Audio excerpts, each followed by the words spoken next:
अब ये अध्यात्म है, इस पर चलना इसीलिए कठिन है कि हम लोगों ने भोगों को स्वीकार कर लिया है। ऐसा लगता है भोगों में ही सुख है, जबकि भोगते भोगते पूरा जीवन व्यतीत हो गया, मृत्यु नजदीक आने वाली है।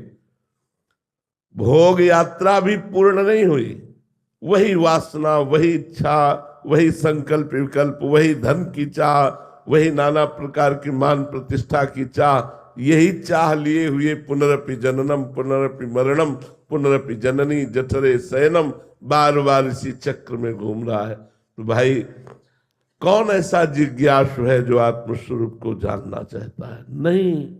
अगर भगवत आराधना भी होती तो अपनी कामनाओं की पूर्ति के लिए होती है।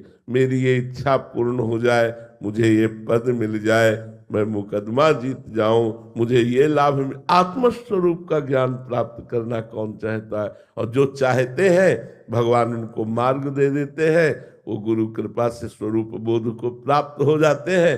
पर स्वरूप बोध को प्राप्त होने के पहले परीक्षा होगी कि आप वास्तविक आत्मस्वरूप अपने स्वरूप को जानना चाहते हैं या नहीं।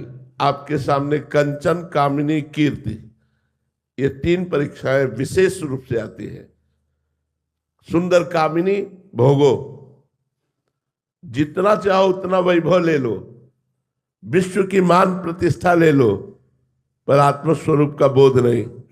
जब वो तीनों में ना कर दे और पास हो जाए, तब सदगुरु, जो सर्वत्र व्याप्त सदगुरु है, ये ग्रंथों के बाहरी ज्ञान से आत्मबोध नहीं होता। नायमात्मा प्रवचने न लभ्या न मेधया न बहुना श्रुतेन, ये आत्मबोध बहुत प्रवचन करने वाले को भी प्राप्त नहीं होता, बहुत सुनने वाले को भी प्राप्त नहीं होता, बहुत बुद्धिमान को भी प्राप्त नहीं होता। आत्मा जिसे वर्ण कर लेती है उसे। तो ये तीन खाइयां हैं, कंचन, कामिनी, कीर्ति। इन तीनों की परीक्षा में जो पास हो जाए सो आत्मस्वरूप का बोध प्राप्त कर सकता है। वस्तुतः कोई ऐसा बिरला ही होता है, नहीं तो तीन खाइयों में किसी एक न एक में तो गिर ही जाता है, वो गिर ही जाता है। इसलिए बड़ा दुर्लभ कहा गया है आत्मबोध होना।